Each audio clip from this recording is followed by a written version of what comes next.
Selamat datang di channel Cerita Cinta. Channelnya cerita cinta romantis. Disclaimer. Cerita ini hanya fiktif.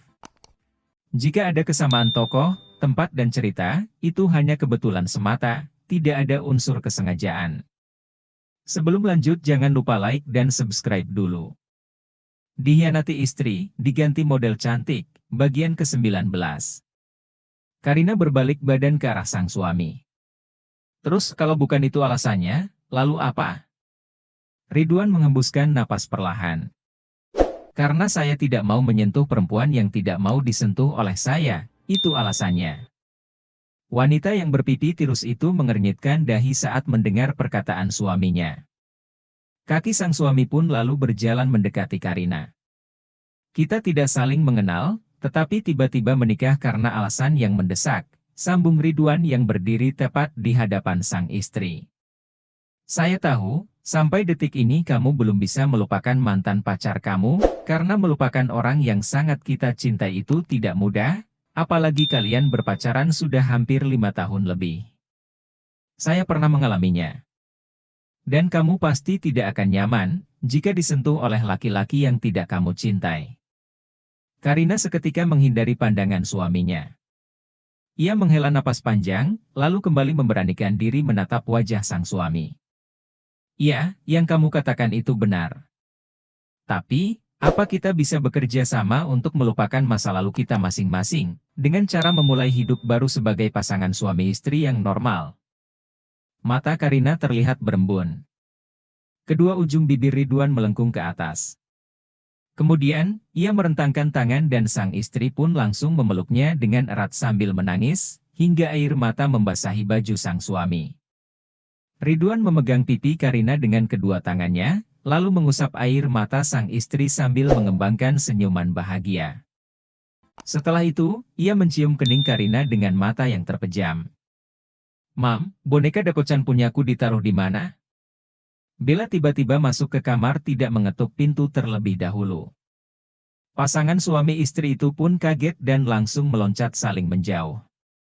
Ridwan loncat ke atas kursi, sedangkan Karina loncat ke atas tempat tidur. Bella menggaruk-garuk kepala kebingungan saat melihat ekspresi wajah kedua orang tuanya yang aneh. Ridwan dan Karina pun menjadi salah tingkah. Ayah sama mama lagi ngapain?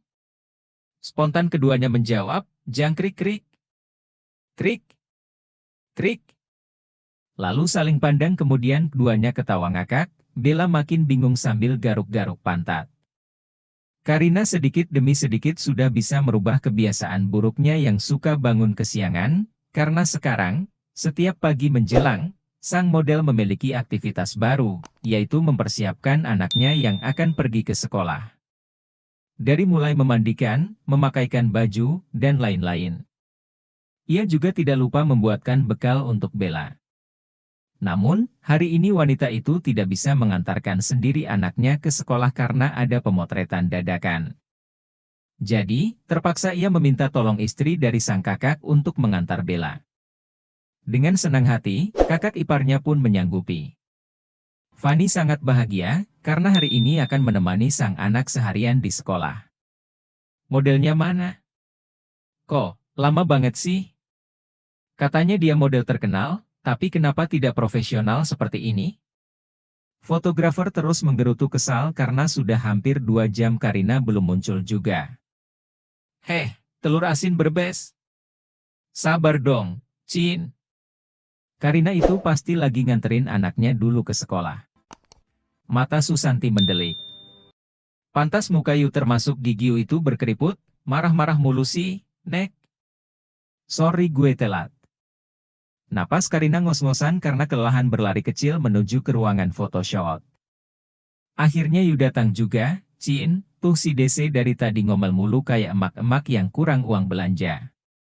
Masa DC bilang Yu tidak profesional? Susanti kembali mendelik ke arah fotografer. Apa lu bilang? Mata Karina yang besar langsung memelototi fotografer berbadan gempal dan bantet itu. Maaf, saya tadi cuma emosi sesaat. Keringat dingin mengalir deras dari kening si fotografer. Ya udah, kita mulai sekarang, yuk. Setelah berganti baju yang sudah disediakan untuk pemotretan dan di make up oleh Susanti, lampu sorot pun mulai dinyalakan, lalu dengan luwesnya Karina langsung berpose. Arah pandangan Karina sesuai dengan arahan tangan si fotografer. Sesekali, Susanti membenarkan posisi baju atau mengelap keringat di wajah sang teman. Kipas angin lalu dinyalakan untuk proses pemotretan selanjutnya. Rambut Karina pun berkibar seperti bendera di lapangan upacara mengikuti arah angin. Saat fotografer naik ke tangga ingin memotret Karina dari atas, si fotografer malah terjungkal jatuh dan tangga pun menimpa tubuh tambunnya. Bukannya membantu, Karina dan Susanti malah tertawa terpingkal-pingkal sampai keluar air mata. Setelah 2 jam berlalu, pemotretan pun akhirnya selesai. Karina tidak langsung pulang ke rumah, ia dan teman uniknya berniat akan mampir dulu ke toko Ridwan. Mereka menyalakan musik keras di mobil dan bernyanyi teriak-teriak sepanjang perjalanan seperti orang stres. Judi.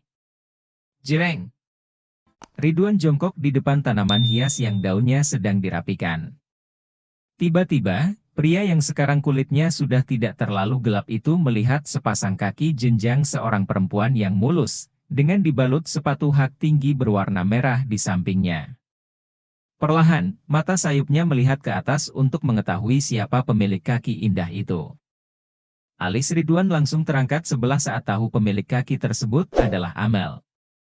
Wanita itu tersenyum manja supaya Ridwan tergoda, tetapi pemilik toko tersebut malah melengos pergi untuk memantau tanaman hiasnya. Ia juga takut ada salah paham lagi dengan sang istri. Amel mendengus kesal, karena diacuhkan oleh suami dari saingannya itu. Ia lalu menendang mobil sampai gelang kaki miliknya terlepas dan jatuh ke selokan pinggir jalan. Wanita bermata sipit itu pun langsung panik tidak karuan. Gelang kaki gue. Ah, itu satu-satunya kenangan pemberian mendiang ibu gue. Amel ingin mengambilnya sendiri, tetapi selokan itu sangat kotor dan bau. Matanya kemudian menjelajah mencari orang yang mau dimintai tolong. Namun, tidak ada siapapun di sana. Saat matanya melihat ke arah selokan, ia terkejut mendapati suami Karina sedang berusaha mengambil gelang kaki tadi, dengan tangannya sendiri sampai dapat. Ridwan membersihkan gelang kaki itu dengan bajunya, lalu memberikannya kepada Amel. Lain kali hati-hati. Mata Amel berkaca-kaca karena terharu, ternyata suami dari pesaingnya itu orang baik. Ia rela turun ke selokan yang kotor dan bau hanya untuk mengambil barang tadi. Wanita itu menjadi menyesal karena sudah berusaha menjebaknya. Terima kasih dan maaf untuk foto yang kemarin. Sebenarnya, foto itu untuk, ngapain lu di sini? Karina datang dan langsung menggertak Amel. Karina, jangan membentaknya seperti itu. Wanita ini, kok, kamu malah belain dia sih? Potong Karina kesal kepada sang suami. Amel yang tadi sudah ingin meminta maaf pun menjadi terbawa emosi, karena melihat Karina yang marah-marah dan menggertaknya. Kedua model itu pun akhirnya beradu mulut, sampai orang-orang yang berlalu lalang di daerah tersebut menonton mereka. Ridwan ingin mencoba memisahkan, tetapi ia malah kena semprot oleh mereka berdua. Perseteruan berlanjut hingga saling jambak rambut. Susanti berjalan tergopoh-gopoh menghampiri mereka dengan raut wajah gelainya. Ya ampun, ada apa seindang, Nek? Makhluk itu juga ingin mencoba memisahkan mereka, tetapi malah terpental jatuh, lalu menggelinding masuk ke selokan. Susanti pun menjadi emosi dan akhirnya ia berubah menjadi Iron Man. Berhenti, teriak Susanti dengan menggunakan suara maskulinnya sambil terpejam. Urat di lehernya pun sampai terlihat menonjol karena saking kerasnya teriakan makhluk itu. Saat Susanti membuka mata, orang-orang yang tadi ada di tempat itu, semuanya menghilang entah kemana, termasuk Amel, Karina, dan sang suami. Ih kok, sepoi sih, Cin. Kezel deh, Bo. Mam, aku sudah mencari rumah untuk dibeli, tapi setiap ditunjukkan ke Fanny, dia selalu tidak suka dengan rumahnya. Karina yang sedang di dapur membuat minuman untuk Bella dan Ridwan, tidak sengaja mendengar obrolan kakaknya dengan sang ibu di taman belakang rumah. Terus, istri kamu mau rumah yang seperti apa? Tanya Bumila heran. Karina lalu tiba-tiba menghampiri mereka berdua. Mungkin dia betah di sini, Mam. Kenapa Bang Kevin dan Bang Fani harus keluar dari rumah ini? Mendingan, Karina aja yang keluar dari sini. Karina mau belajar hidup mandiri. Mas Ridwan juga kayaknya enggak nyaman tinggal di sini. Maklum, dia kan orangnya pemalu. Bersambung.